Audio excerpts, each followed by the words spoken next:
one a phrase that's actually very nice is like, my rights basically are the responsibilities of somebody else.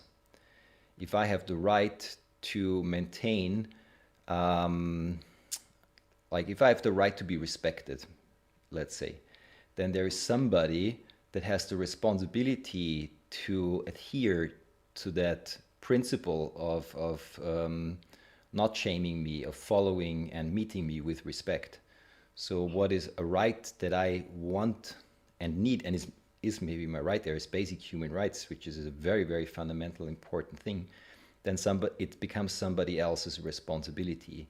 So there is a discussion that only talks about rights without including the level of responsibility, and not just from then the other, but also because you flip that thing around, it's like suddenly you. If you want to respect the rights of somebody else, you have a responsibility. So it's always like it's like a handshake of rights and responsibilities. They always go. They're always in a relationship. They cannot be isolated from one another. And I think sometimes now, as like history always works in not perfect arrangements, but we're kind of like muddling through, and always in some way the next generation is trying to counterbalance something that got a bit off the rails for some time. Then we don't always come to perfect balance. We always like kind of make a counter move and overemphasize one thing. And that's, I think, what's happening right now in our generation, or since some decades, that there is an emphasis on rights. And suddenly the question of responsibilities maybe is coming back now, but it's not something that got highlighted so much. So where does this come in now with sensitivity?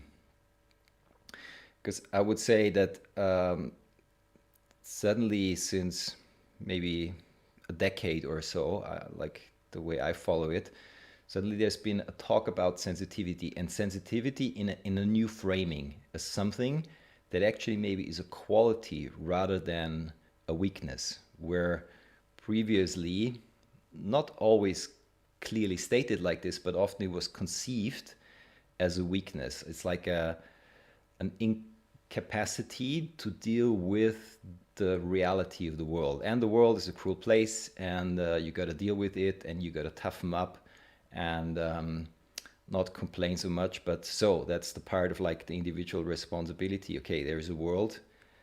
It's not a paradise, which is true.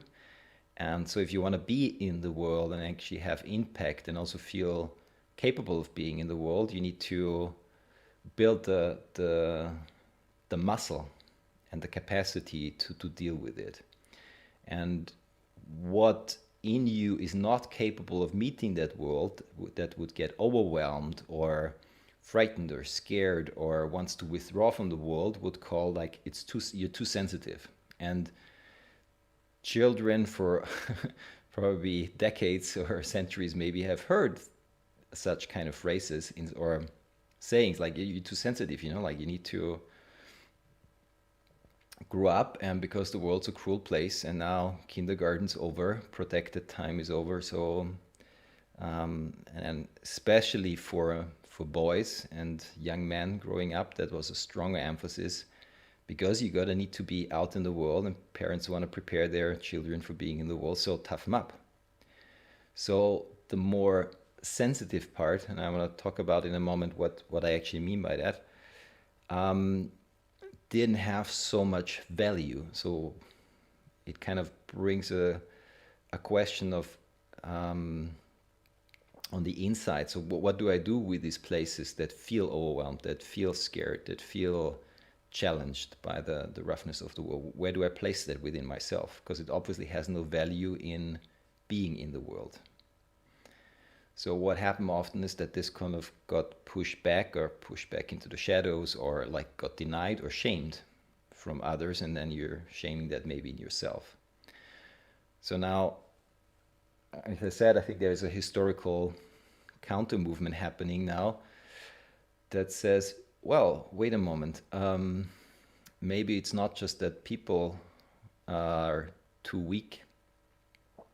Maybe it's also important to see that the world is truly wounded and operates on many destructive axioms in a way, and like paradigms, and adapting to that isn't always necessarily a sign of health, but it's actually conforming to something maybe that's pathological, and something's lost in that process, which could be maybe a very, very important contribution.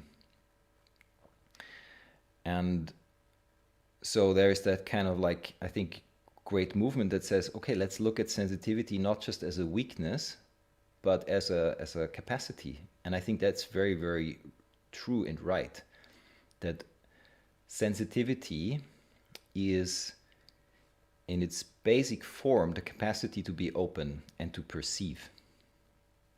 And like the more sensitive you are, it's like an antenna, you receive more information. You kind of like, your pores are getting more open. If you're more like, if you're closing yourself more, which if you need to go through opposition, often you kind of need to focus and maybe close more, you might get a bit more numb on your senses, let's say.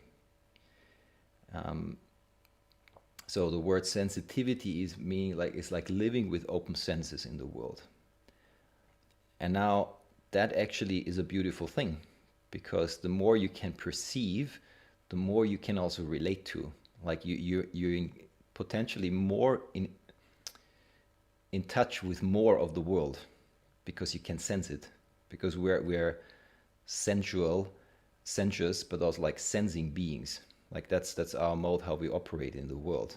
If I can feel what's wrong with another person, if I can sense it, I can relate to this, to a need maybe that's there. If I cannot sense this, it will not show up. If a person goes to a plant or an animal and you can sense that there is something wrong, that there is an illness developing in the nature or in a being, you can be of service to that.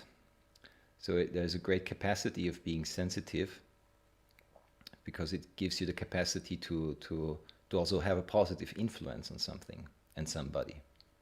And it goes also, of course, to yourself, to your own inner ecosystem, to your needs, to your feelings. And we know by now very clearly demonstrated the power of vulnerability, of emotional maturity, and that needs a certain sensitivity, because what I cannot feel in myself, I cannot relate to, and what I cannot relate to, I cannot integrate, so it will live in my shadow. So there is a great power in sensitivity, and I think ideally we want to grow into the state that we are more and more sensitive. And now comes the catch, but with the capacity to actually ground my experience and stay in a way capable of relating to the world as it is.